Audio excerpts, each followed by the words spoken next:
for Allah's love is reading the book of Allah, reading the Quran,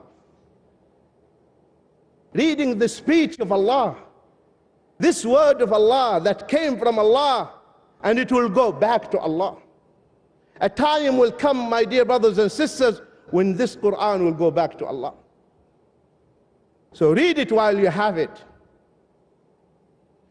and understand it, and ponder and reflect upon the meaning of the Quran. Allah says it. One of the Sahaba, Hadith in Bukhari, whenever he would finish his salah, the last rak'ah he would read Qul Huwallahu Ahad. In the second rak'ah, he would always read Qul Huwallahu Ahad. The Sahaba, they told him, why do you read this? Read another surah. He said, no, I will only read this surah. And they complained to the Prophet ﷺ. And they asked the Prophet ﷺ, he said, this man always in the second rak'ah, Qul Huwallahu Ahad.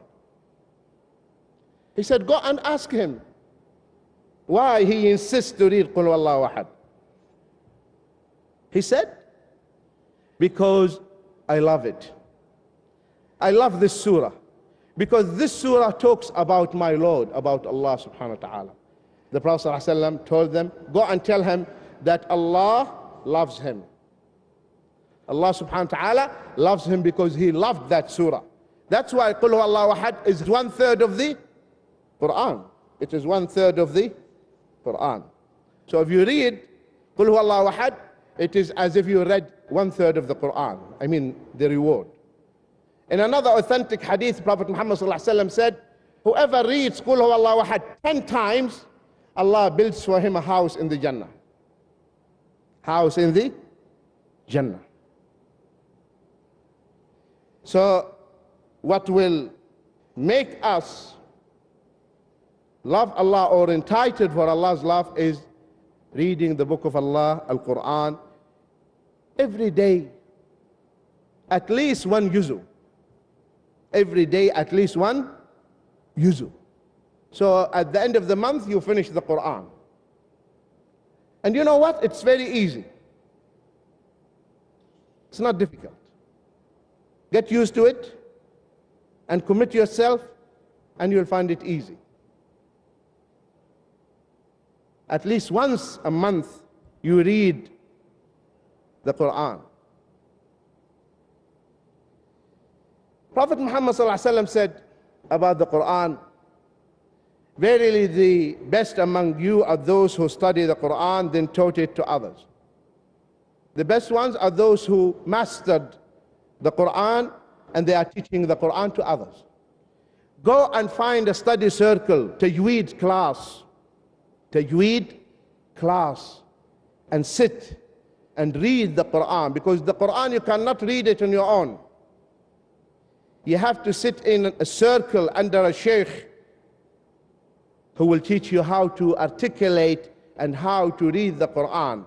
And instead of saying al-lazina, is it al-lazina or al-ladina? Ad-dallin or al-zallin? What is it? Okay, so you need to. The second reason, inshallah, which will bring you closer to Allah subhanahu wa ta'ala and entitle you for His love, that you get closer to Allah by doing the nafil. Not only the 5 prayers, the nafil prayers. Number 3, the dhikr. Keep your tongue always busy with the dhikr. If you want your heart to remain alive and strong, keep this tongue busy always with the dhikr.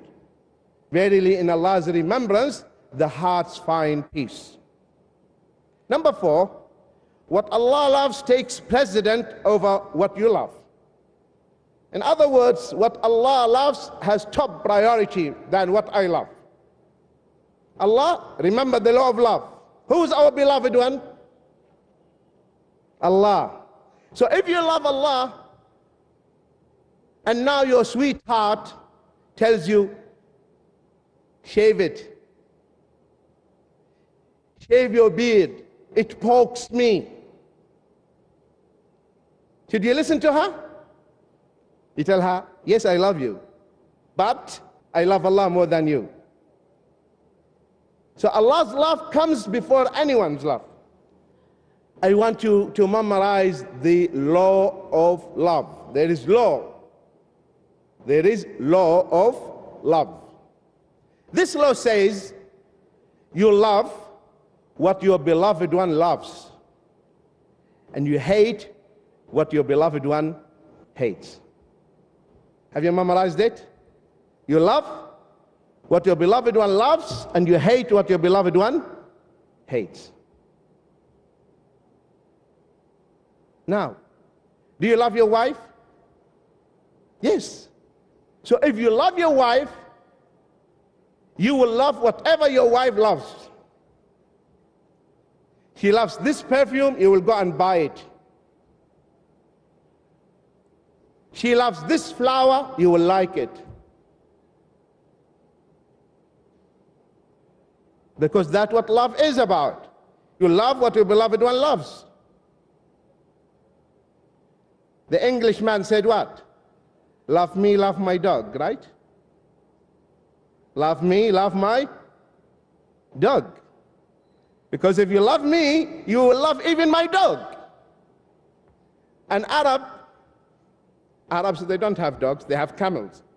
So he said, وَأُحِبُّهَا وَتُحِبُّنِي وَيُحِبُّنَا كَتْهَا بَعِيرِي. I love her, and she loves me, and my camel loves her she-camel.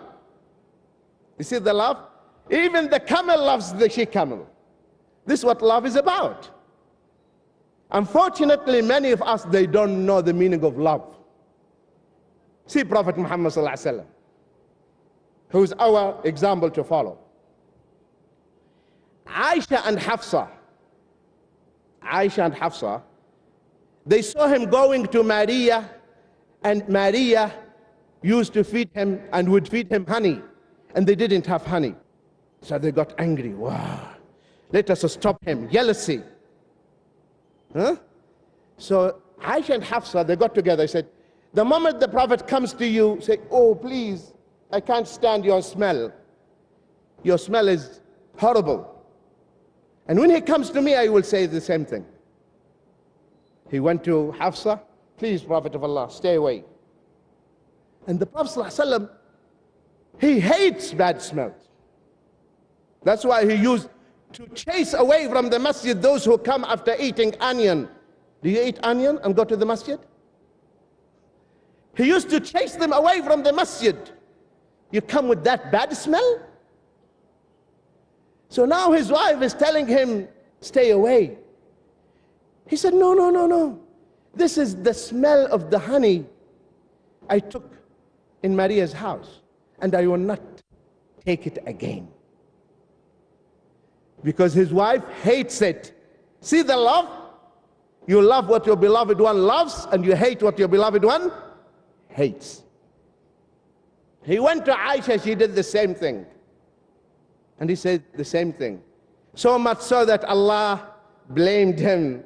Oh, Prophet of Allah, why do you make something halal haram for you? Seeking by that the pleasure of your wives? This is the Prophet of Allah sallallahu alaihi wasallam.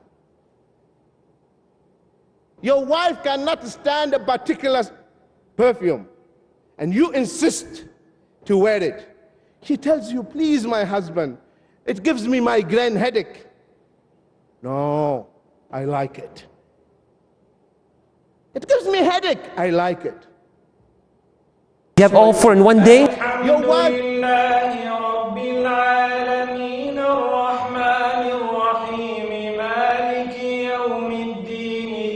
إياك نعبد وإياك نستعين